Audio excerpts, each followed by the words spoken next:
What is going on, everybody? My name is Dakota, and welcome back to Cologne.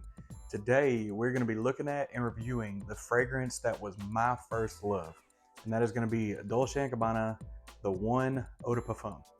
Let's get into it. Alrighty, so this morning I was poking around in my cabinet, and I was just kind of looking around, messing around, and as I was rearranging some of the fragrances in there, I couldn't help but notice this old gem right here just chilling in the back, minding its own business. And it's been a while since I've worn this. At one point in time, this was my favorite fragrance. This one was the one that just pushed me over the edge. This was the one that made me want to get a bunch of different fragrances and try everything just because of how beautiful this smelled. This was essentially my first love. So now that we got that cute little story out of the way, what I'm going to do is I'm going to show off the atomizer. Now I will say the atomizer on this does kind of suck, not going to lie.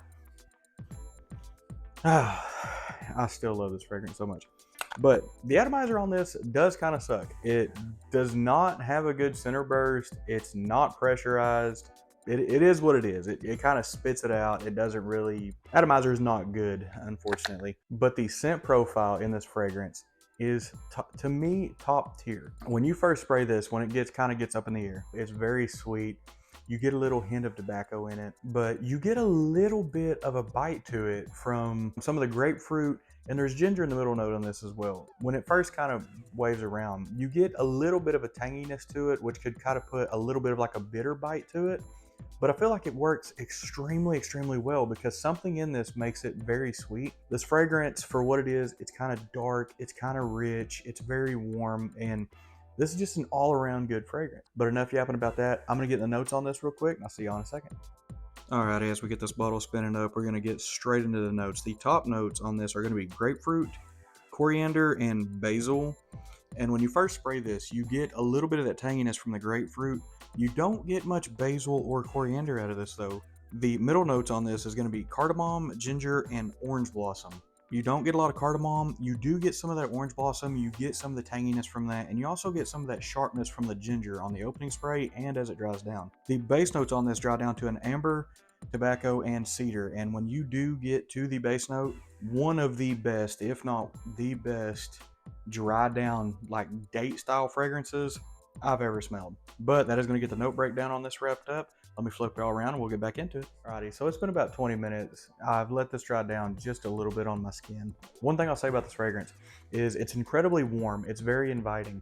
It's a fragrance that kind of pulls people closer to you because the nature of this smells so good.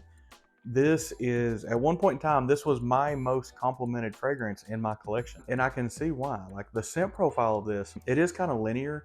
There's not a big change from the opening spray to the dry down. Now, as it dries down, it develops a little bit of a sweeter nature to it. Some of the tobacco starts to shine through very well, and some of that amber starts to shine through as well. So whenever you first spray this, it is very warm, it is very inviting. And the more this dries down, the more it becomes that. It becomes even a little warmer with the tobacco pulling through. It gets a little bit of like a bitterness to it, but it was blended well enough to where that bitterness works so well in this flavor because it does have some sweetness in there too. To me, this does not smell synthetic. This smells very natural. It smells like a premium tobacco went into this. It starts to develop a little bit of like a smoked woody fragrance as well. But normally when you pair wood scents with tobacco, they kind of naturally develop a little bit of a smokiness. There's not incense in this, but if there was, it wouldn't surprise me because my nose kind of picks up hints of that. The other thing that I'm genuinely shocked about, and I wore this fragrance for years before I ever bothered looking into notes or any stuff like that. I was amazed to find that there's no like vanilla in this. There's no benzoin in this. There's no tonka, nothing like that. There's not anything in this that would push this to be as naturally sweet as it is. Alrighty, so I'm going to break away into the price and availability on this. Availability wise, this is still available everywhere. This fragrance is around 9 years old now. All the big box stores still gonna have this. All the discounters gonna have this. If you could buy this anywhere, get it from discounters. The reason being, the price on this is a 100 ml bottle. The price on this on retailers is still around $100. But on discounters, you can find this for as low as $50. If you get a tester of this, you can find it for about that $55 range. Your standard, if you want a full presentation, your standard box is gonna run you around 60 to 65. So the performance on this is actually going to be the biggest downfall of this fragrance. As much as I love this fragrance, as much as I will have a bottle of this in my collection, no matter the cost, the performance on this kind of sucks. For the concentration that it is, for the nature of this fragrance, for everything that went into this, it should perform better. I'm not gonna lie. As much as I love this, I've got to be unbiased about certain things, and that is the performance isn't good. Longevity on this, even on my skin, I'll refresh. I'll put 10 sprays of this on. I only get like 5 or 6 hours. And for an eau de parfum concentration, for the dark richness and the naturalness that this presents, I feel like that should be a lot better. The projection on this is only about 1 foot to 2 foot, and the sillage is pretty well the same. It's only 1 foot to 2 foot. So yeah, the overall performance on this just isn't that good. But for where I wear this fragrance now, when I first got it, I wore it everywhere. I was wearing it for every occasion I could think of. But now, where this is at in my collection, I pretty well wear this for a me fragrance. I wear this one around the home more than any place now, honestly. I love the profile of this. I love the way this is blended. I love the way it smells. I love the way it dries down. Like I said, this is easily a top fragrance in my collection. And the nice thing about this is it is a little bit dated now, being around that 9-year-old mark. This is still a premium date night fragrance. This is still a premium, like up close, intimate, personal style fragrance.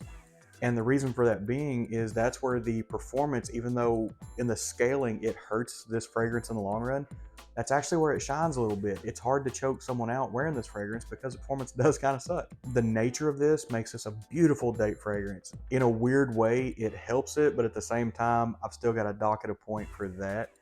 But speaking of that point, if I had to rate this fragrance right now, scent profile, I will give it a 10 out of 10, 0 questions asked. As a whole, I'm going to rate this a 9 only because performance. And it's rare that you find a fragrance that the scent profile is everything you would want it to be, and the performance sucks. Normally, performance is really good, but a lot of people don't like the way it dries down in the mid. They don't like the way it dries all the way down completely, or like it's too intense when you first spray it, something like that. Unfortunately, on this one, that was not the case. This is just pure performance, unfortunately. So yeah, like scent profile, absolutely beautiful, absolutely amazing. I love everything about it. But I do think that is going to get us wrapped up on this one. Go ahead and get it on this bottle one more time. This is Dolce&Gabbana The One Eau de Parfum. Beautiful fragrance. I highly recommend everybody have a bottle of this in their collection. If I could only pick like 10 fragrances out of this whole collection to have, this is one that I would still hold on to for dear life. But that is going to get us wrapped up. As I like to say in every video, genuinely, thank you for everyone for watching. Thank you everyone for subscribing, for commenting on the videos, for liking the videos, stuff like that. I truly appreciate when I get good feedback, and I really like getting more involved with the commenters and stuff like that. But that is going to get us wrapped up for today. As always, thank you for watching, and we'll see you next time.